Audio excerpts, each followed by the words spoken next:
Is this interview the time that you finally announced that you're coming back to make Secret Wars for Marvel? I wish. Unfortunately, we haven't had a lot of contact with our good buddies because of the pandemic, but and they're busy on making a lot of content right now, a lot of stuff. So no, unfortunately, we don't have that announcement for you. Thanks. Okay, so listen, I have a bunch of questions, and some are going to be spoilers, and those are going to run after the movie has been released. Was the film always going to start with the prologue in 2007? Yeah, I mean, we were always playing with the nonlinear structure to the movie, a sort of wraparound concept, there's that transition built in that moment where he realizes, that the end is near for him, and then it goes to it takes you to the beginning of the story. But we were trying to capture the nonlinear structure of the book, and play around with a time and what time means to him, and bookend this epic life cycle for this character. I was going to add to that, though. We do like to experiment at every stage of the process: writing, shooting, and editing. There may have been a very brief period during the editing process where the movie didn't open that way, but we quickly went back to it.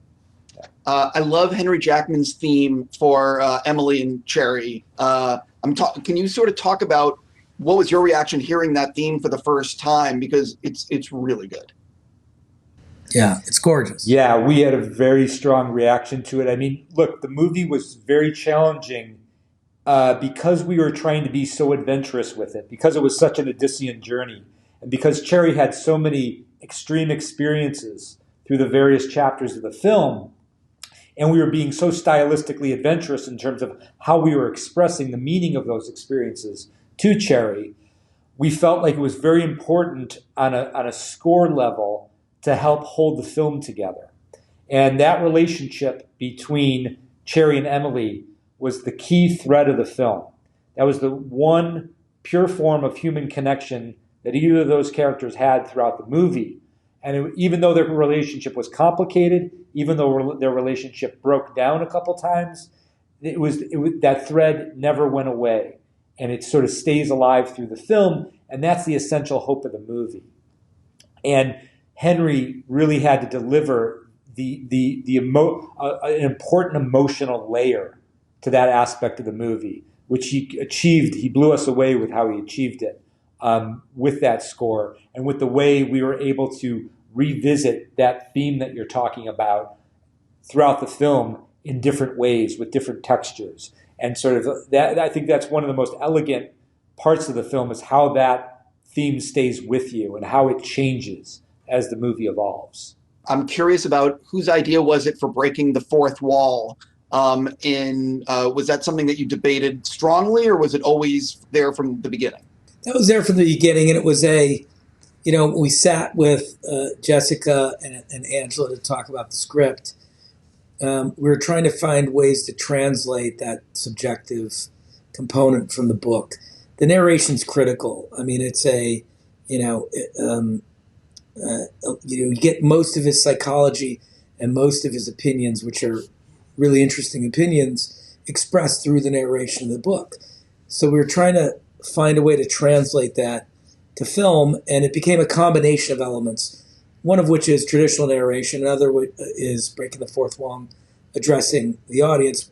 We knew would also benefit us because Holland is so charismatic, and we felt like this would keep the audience engaged with him as a character, even though he makes some very poor choices throughout the course of the film. And the material is really tough. I mean, this is not, it's not an easy watch. So you want to do things that like invite the audience into having an emotional experience rather than an intellectual one, where they start pushing the movie away because they don't want to process it because it's being presented in a way that that's hard to swallow. And then, the other techniques we're using was, breaking up all those chapters stylistically so that we could externalize Cherry's psychology and make you feel what he was feeling as subjectively as possible. Meaning, when he goes to boot camp, closing down the aspect ratio, using a single wide lens for the entire sequence to heighten the absurdism that he feels around his training, which is limited and saturated with toxic masculinity. And I think he's a kid with a poet's soul and social anxiety, and he shows up at boot camp and as an intelligent person goes, how the hell am I going to be trained properly to save people's life in a war scenario just by being trained for a couple of weeks? And so we wanted you to feel that and use the camera techniques to help heighten that experience. There is a really cool camera shot where it's in the first act. It's when everyone's in the car going to the bank. And you have the camera starting in the front seat. It goes to the back. It comes back to the front. I don't want to say it's your Children of Men shot, but it's your Children of Men shot. And I'm just curious if you could sort of break down that shot and where it came from and sort of filming it, because I know it had to be a challenge. There's an element of this film that's like breaking away, right? We grew up in Cleveland, and there's a bit of that sort of working class, lack of forward momentum, the mundanity of everyday life, quality to the way Cherry and his friends interact and behave with one another. And we just wanted to capture that real time and let you feel like what it felt like to us, when we were driving in cars to school or places with our friends, having the same conversations they were having, arguing about our future and sort of, disconnecting from one another. And so the camera is actually cut into the roof of the car. It's a very small camera, and it's remote controlled. If you look closely, you'll see a white van parked in a driveway. And one of the driveways, that's us with the operator hiding as the car drove past us, operating it from that vehicle. I think it took about 22 takes, and all in all, about 6-7 hours to get that shot correctly. It was we were having some technical difficulties with the length of the shot and the radio waves, and we kept losing control of the camera. So I don't think we actually started getting, legitimate takes of it until about take 14 or 15. Do you have any details you remember from that, Anth? Yeah, I'd also mention, Tom Sigel. That shot was pitched to us by Tom Sigel, our cinematographer. We had a very intense relationship with Tom Sigel on this movie because the movie was being so ambitious on a cinematic, stylistic level, that the interplay between us and Tom throughout the process was very exciting, and he was a critical aspect of how the movie achieved certain things. I think the shot's a perfect example. He's a brilliant cinematographer, and basically he knew Joe and I, because we work as a team, we like just pulling all of our other collaborators on the movie into our sort of team dynamic that he and I have. And Tom was very much that kind of filmmaker. We were able to just invite him into our process and communicate what we're going for in all of these scenes, what kind of sort of things excite us or scare us in terms of what we can try. And then Tom comes back to us with like ways we can actually try to achieve that, or he innovates another way to approach it. It was an amazing process, and we can go through many examples throughout the film of like how Tom actually helped us achieve things cinematically that we couldn't have done otherwise. And I think this shot is one of them. Were the wrinkles around Tom's eyes at the end of the movie, was that makeup or was that CGI? No, it was makeup, and his makeup artist did an incredible job in this film with the two of them working together to create this character and to take this character on that, this really intense, varied journey that he goes on. Exceptional work. Was it always going to end with the two of them outside the jail? And did you ever think about not having them get back together at the end? No, that was there from the beginning. We found it very early in the development process of the story. There was it was critically important to us to get to a place where there was some sense of hope by the end of this movie, because it was such a difficult film, such a challenging movie on an emotional level, on a psychological level. We really wanted to get to a place that said, you know what, these two characters have survived, their relationship has remained true, and they're there for one another, at least on some level. I mean, one thing we love about that ending so much is it gives you a sense of hope, but you have no idea where those characters are going to go after that moment. You don't know if they're going to, sort of regress into the problems they've had in the past.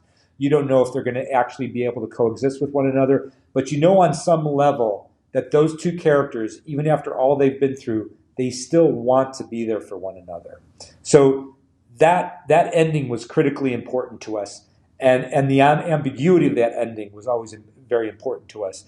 There may have been a brief moment, again, like when we like to experiment in the editing process, there may have been a moment where it was either taken out or talked about being taken out, but the movie never really made sense to us without it. There's a shot at the end of the movie that I love that shot where you have, when he's getting into the jail, it's going all the way to the left. You're dollying or whatever you want to call it to the left. And eventually he sits down, he's listening to music, and then the camera starts going to the right. And it's always going to the right, I think, till the end, until he's in the parole room talking. And it's very minimal dialogue. Can you sort of talk about how stylistically why you chose to have the camera going like that to the left, then all the way to the right with the minimal dialogue? It's again an instance where we're externalizing his psychology. She says to him earlier in the film, one day it'll all stop, it'll go quiet, right? And you'll be okay. And it took him going to prison to have that moment, to find that moment of peace. And he has it in the yard when he's all alone. And he finally makes a decision to reverse direction, reverse the course that his life, that his life has been heading in for the last hour and a half of the movie. And that's what the camera signifies there, is that he's made a decision, and he's heading for redemption. What's the status of Gray Man? Are you shooting soon? What's going on with that? Yeah, we start shooting in about 2 weeks. We're in hardcore prep right now. Los Angeles had a very difficult 2.5 months, and we pushed the film about 6 weeks. Do you know what you're going to do after Gray Man, or is that up in the air? We have some ideas of what we'd like to do, but we haven't firmed anything up yet. I mean, we have Electric State that we like to shoot next year, but we're just looking at dates now where we would do that. Real quick, I'm out of time, but I just got to ask you, whose idea was it for the shot looking out the asshole, and how much did you debate including that shot? That shot was also pitched to us by Tom Sigel, and it was perhaps the most debated shot in the movie. But for that reason, we kept it in. Was it close to not being included? No, I don't think so. I mean, I remember when he first pitched it, we were like, that's fucking nuts. We're not going to do that. And then he showed us a sample of it, or, the loose idea. And we went, it's a pretty interesting point of view. I've never seen that on camera before. Let's do it. And then, we shot it, and it worked in the cut to us. But for this very reason, it's worth keeping in the movie. There was a number of times where the character of Cherry again, the movie is so specifically from his point of view, where he has these moments. They're almost like visions of people that he's meeting or encountering, or experiences that he's having, that sort of are out of time, or sort of just fantasies of what he might imagine their life to be outside of this moment that he's having with them. And that shot sort of worked within that context for us, which is sort of like, he's sort of having an out-of-body experience of this very strange thing that's happening to him at that moment. Okay, I already got to wrap. Listen, good luck with everything, and nice to see you both. Thanks, man. Always great to see you. We'll talk soon. Great to see you, too.